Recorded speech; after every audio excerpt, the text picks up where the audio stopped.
বরিশাল এক আসনে রাসেল সরদার মেহেদীর অবস্থান খুবই ভালো।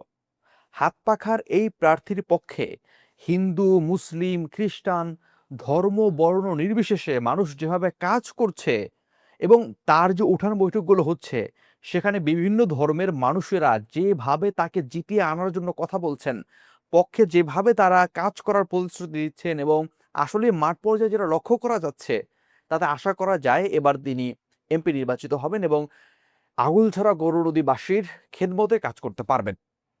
আমরা জানি সেখানে বিএনপির কেন্দ্রীয় নেতৃবৃন্দ আছেন, জহিরুদ্দিন স্বপন সাহেব রয়েছেন এবং আব্দুস সোবাহান সাহেব, ইঞ্জিনিয়ার আব্দুস সোবাহান সাহেব রয়েছেন। বিএনপি থেকে কিন্তু ২ জন প্রার্থী তথা একজন হচ্ছে ধানের শীষপুর থেকে, আরেকজন হচ্ছেন স্বতন্ত্র, যাকে দল থেকে বহিষ্কৃত করা হয়েছে। কিন্তু তৃণমূলের অনেক কর্মী তার পক্ষে কথা বলছেন। অনেকেই বলছেন তিনি তৃণমূলের কর্মীদের ভালো খেয়াল রেখেছেন বা অনেক একটা সমর্থন তারও আছে। অতএব বিএনপির ভোট ২ ভাগ হওয়ার সম্ভাবনা কিন্তু অবশ্যই আছে এবং সেটা কিছুটা হবেও। আরো অনেক সমীকরণ আছে। যেহেতু আগুলছাড়া গৌরনদীতে বলা হয় ৪৭% বা তারও বেশি, ৫০%, ৬০% পর্যন্ত বিভিন্ন জায়গায় হিন্দু ধর্মাবলম্বী ভাইয়েরা আছেন। তাদের ভোটে কিন্তু বড় একটি পরিবর্তন আসবে। আর বড় একটি ফ্যাক্টর হয়ে দাঁড়াবে। এবং সেই সাথে রাসেল সরদার মেহেদীর যে কলঙ্কমুক্ত ইমেজ এবং হচ্ছে হাত পাখা প্রতীক, বরিশালে এমনিতেই চরমোনাই পীরের একটি সমর্থন আছে। বিশেষ করে মা বোনেরা এখানে অনেক বড় একটি অংশ ইসলামী আন্দোলনের সমর্থন, হাত পাখার ভোটার। তো সেই জায়গা থেকে এবার ২৪ পরবর্তী যে প্রেক্ষাপট, এই জায়গাটায় বলা যায় যে এবার ইসলামী আন্দোলন বাংলাদেশ এখান থেকে বিজয় হয়ে আসতে পারেন। রাসেল সরদার মেহেদীর সম্ভাবনা এখানে অনেক কি বেশি। যদি অন্য কোনো সময় হতো আগে, তাহলে আমি এভাবে হয়তো বলতাম না যে রাসেল সরদার মেহেদী এবার জিতে আসবেন বা তার সম্ভাবনা অনেক ভালো। কিন্তু আমি স্বচক্ষে যেটা দেখেছি, তার উঠান বৈঠকগুলোতে, তার জনসভাগুলোতে মানুষের যে উচ্ছ্বাস, অংশগ্রহণ, বিভিন্ন ভয়ভীতি হচ্ছে যেগুলো লাইভে আমরা দেখেছি বিভিন্ন সময়, বিভিন্ন ঘটনা ঘটছে। ২ একটি জায়গায় ঘটতেই পারে নির্বাচনের সময়। তো এই এত কিছুর পরেও মানুষজন তার পক্ষে যেভাবে কাজ করছে, যেভাবে উচ্ছ্বাস প্রকাশ করছে, এতে আশা করা যায় রাসেল সরদার মেহেদী এবার বিজয়ী হবেন। দেখেন, রাসেল সরদার মেহেদী যে শুধুমাত্র একজন স্থানীয় প্রতিনিধি, যেন-তেন ব্যক্তি ইসলামী আন্দোলন দাঁড় করিয়ে দিয়েছে, হাত পাকা প্রতীকটা হাতে ধরিয়ে দিয়েছে, ব্যাপারটা এরকম না। তিনি সেখানকার বাসিন্দা এবং তিনি সেখানের মাটি মানুষের নেতা। সেখানে তিনি বছরের পর বছর থেকে তিনি মাঠ গুছাচ্ছেন, মানুষের কাছে যাচ্ছেন, মানুষের উপকার করছেন, মানুষের পাশে দাঁড়াচ্ছেন। তিনি একজন শিক্ষক, সমাজসেবক, তিনি একজন সফল ব্যবসায়ী, যিনি কিছুদিন আগে প্রধান উপদেষ্টা ডক্টর মোহাম্মদ ইউনূসের হাতে স্বর্ণপদক পেয়েছে সফল ব্যবসায়ী হিসেবে। তিনি একটি প্রতিষ্ঠানের হেডমাস্টার ছিলেন, প্রধান শিক্ষক ছিলেন। তার অসংখ্য ছাত্র রয়েছে। তার অনেক সমাজসেবামূলক কার্যক্রম রয়েছে। সব মিলিয়ে তিনি মানুষের কাছে একজন আস্থাভাজন ব্যক্তিত্ব। সবাই তাকে ভালোবাসেন, শ্রদ্ধা করেন নানা কারণে। তার মধ্যে একটা জিনিস লক্ষ্য করবেন, তাকে দেখলে মনে হয় একজন মাওলানা সাহেব।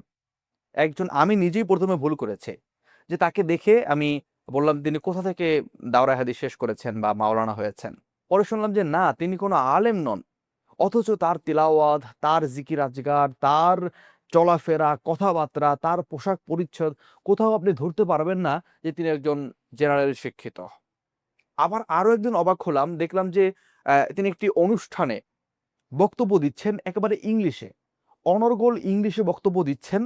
তথা আমি ঘটনাটি পরে শুনেছিলাম যে একটি অনুষ্ঠান যেখানে তিনি দাড়ি টুপি নিয়ে গিয়েছেন। দাড়ি, পাঞ্জাবি, টুপি এগুলো পরে গিয়েছেন। আর সবাই ছিল হচ্ছে জেনারেল, শার্ট প্যান্ট পরা। তো সবাই একটু বাঁকা নজরে তাকাচ্ছে যে এই লোক এসেছে এত বড় একটা প্রোগ্রামে, আসলে কেমন হবে কি? তো সবাই যেখানে বাংলায় বক্তৃতা দিল, সেখানে তিনি অনর্গল ইংলিশে যখন বক্তৃতা দিল, তখন মানুষ বুঝতে পারল যে না, আসলে পোশাক দিয়ে মানুষকে বিচার করা যায় না। এরকম অনেক ঘটনা আছে। হিন্দু ভাইয়েরা অনেক ঘটনা তারা বলেছেন।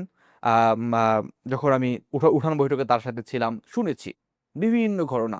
কিভাবে তিনি সহযোগিতা করেছেন, ৫ আগস্ট পরবর্তী কিভাবে তিনি মানুষের পাশে দাঁড়িয়েছেন এবং বছরের পর বছর ধরে তিনি কিভাবে মানুষের উপকার করছেন, এটি আমরা শুনেছি, মানুষই বলছে, আমরা বলছি না। তো সেই জায়গা থেকে এবং সার্বিক বিবেচনাও যদি আমরা চিন্তা করি, তিনি বিজয়ী হয়ে আসবেন ইনশাআল্লাহ। দেখেন, তিনি নিজে এবার বলেছেন, ঘোষণা দিয়েছেন যে, "আমার একটা কর্মীর গায়ে যদি হাত দিতে হয়, তাহলে আগে আমাকে রক্তাক্ত করতে হবে। আমাকে আগে জখম করতে হবে। তারপর আমার কর্মীর গায়ে হাত দিতে হবে।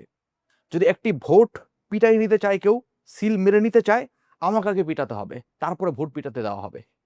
তো এই যে তার সাহসী বক্তব্যগুলো, তিনি এবার মানে জোরে সোরে মাঠে নেমেছেন, তার কর্মী সমর্থকরাও জোরে সোরে মাঠে নেমেছেন।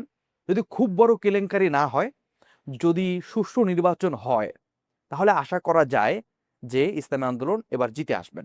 যদিও এবার দেখা যাচ্ছে যে মাঠ ভালো, সরকার প্রতিশ্রুতি দিচ্ছে যে ভালো নির্বাচন হবে, তারপরে শেষ মুহূর্তে এসে কি হয় বলা যায় না। ইতিমধ্যেই বিভিন্ন জায়গায় মামলা হামলার শিকার ইসলামী আন্দোলনের নেতাকর্মীরা হচ্ছেন, বিভিন্ন দলের নেতাকর্মীরা হচ্ছেন।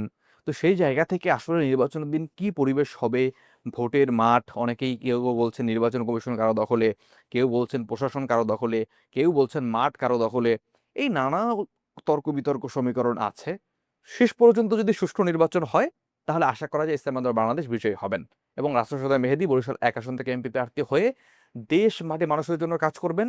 আগুল ছাড়া গরু নদীর মাটি মানুষের নেতা হয়ে তাদের সমস্যা, দুঃখ, দুর্দশা দূর করার জন্য তিনি তার জান প্রাণ দিয়ে কাজ করবেন, এই প্রত্যাশাই করছেন সকলে এবং তাকে বিজয়ী করার জন্য সবাই কাজ করে যাচ্ছেন। ১২ তারিখ সারাদিন হাত পাখার পক্ষে সবাই ভোট দিবেন এবং সুষ্ঠু নির্বাচন হবে, এই প্রত্যাশায় এখন দিন পার হচ্ছে। দেখা যাক ১২ তারিখের পরে কি হয়। আসসালামু আলাইকুম রহমতুল্লাহ।